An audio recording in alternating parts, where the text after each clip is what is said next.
राजू एक छोटे से गांव का साधारण लड़का था। वह बचपन से ही बड़े सपने देखने का शौकीन था। गांव के अन्य बच्चों की तरह उसे खेतों में काम करना या मवेशियों की देखभाल करना पसंद नहीं था।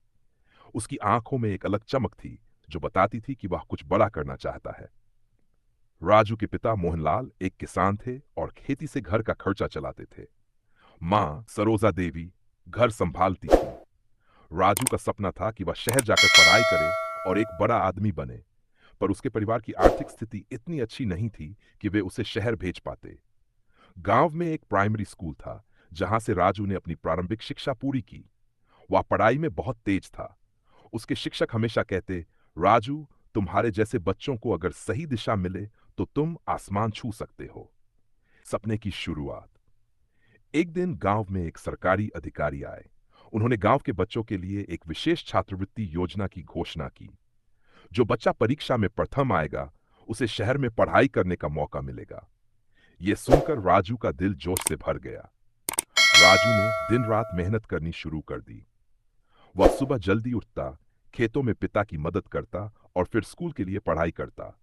उसकी मां उसे हर समय प्रोत्साहित करती और कहती, बेटा, मेहनत का फल हमेशा मीठा होता है। परीक्षा का दिन आया। राजू ने अपनी पूरी ताकत लगा दी। जब परिणाम घोषित हुए तो वह प्रथम स्थान पर था। उसका चयन छात्रवृत्ति के लिए हो गया। यह सुनकर उसके परिवार और गांव वालों को गर्व हुआ। शहर का जीवन गांव के जीवन से बिल्कुल अलग था।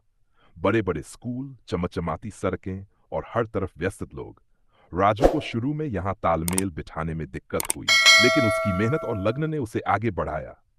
शहर के स्कूल में उसकी दोस्ती आदित्य नाम के लड़के से हुई। आदित्य एक बड़े व्यापारी का बेटा था। वह राजू की सादगी और ईमानदारी से बहुत प्रभावित था। दोनों अच्छे दोस्त बन गए। परिवार की हार में पढ़ाई करते हुए राजू को अपने परिवार की बहुत याद आती थी। छुट्टियों में वह गांव आता और अपने माता पिता से मिलकर उनकी मदद करता। वह पिता के खेतों में काम करता और मां के हाथ के बने खाने का लुत्फ उठाता। सपने को पाने की राजू ने अपनी पढ़ाई में कभी लापरवाही नहीं की। उसने स्कॉलरशिप के सारे उच्च शिक्षा हासिल की। समय के साथ वह एक बड़ा इंजीनियर बन गया। उसने एक कंपनी में नौकरी शुरू की और अपने परिवार की स्थिति सुधारने में मदद की। कुछ वर्षों के बाद राजू ने अपने गांव में लौटकर एक स्कूल खोला। उसका सपना था कि गांव के बच्चों को भी वही मौका मिले जो उसे मिला था। उसने सुनिश्चित किया कि कोई भी बच्चा शिक्षा से वंचित न रहे।